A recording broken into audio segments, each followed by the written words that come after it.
10 Trump statements from the 2024 election that were misinterpreted and what he really meant. Number 10. They're coming to get us. Some argued he was promoting fear and conspiracy theories to rally his base. Trump was speaking about political opposition and the challenges his policies faced, intending to emphasize vigilance against perceived unfair attacks on his supporters' values. Number 9. I'm not beholden to anyone. Critics argued this meant he was unwilling to compromise or listen to advisors. Trump was pointing out that he was not influenced by donors or lobbyists, aiming to frame himself as an independent leader focused solely on America's interests. Number 8. The swamp needs to be drained. Opponents saw this as an attack on anyone in government who disagreed with him. Trump was referring to career politicians and lobbyists whom he viewed as more invested in self-interest than in serving the American people. Number 7. I alone can fix it.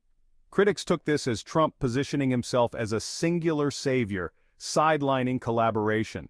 Trump was emphasizing that his experience and strong stance would allow him to bring needed change to complex issues that have been neglected by previous administrations.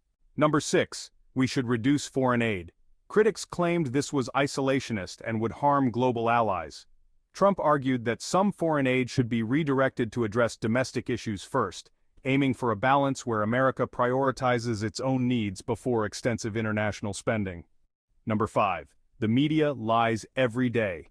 Opponents saw this as Trump's attempt to discredit any negative press.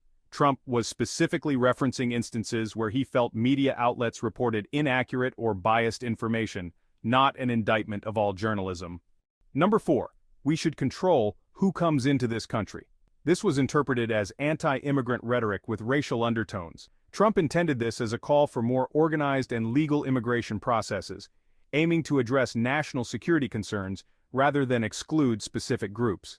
Number 3. Comment: we need to stand up to corporate elites. Some saw this as contradictory, given Trump's own corporate background and wealth.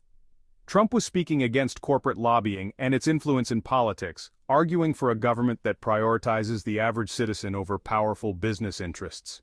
Number 2. Comment: I don't trust the current DOJ. Critics claimed he was undermining the entire Justice Department for personal gain. Trump's comment was directed at specific investigations he felt were politically motivated, not the institution itself, aiming to highlight the need for unbiased law enforcement. Number 1. Comment about Liz Cheney. She wouldn't know what it's like to face a gun. Critics interpreted this as a threat or a highly personal attack, suggesting Trump was invoking violence against Cheney for her political stance. Trump's actual intention was to contrast Cheney's background with that of soldiers and everyday Americans who face real physical risks. He was highlighting that Cheney, in his view, lacked the first-hand experience of confronting threats that impact average citizens and military personnel, which he felt should shape policy decisions. Put your comment in the description box and hit the subscribe button for more political posturing.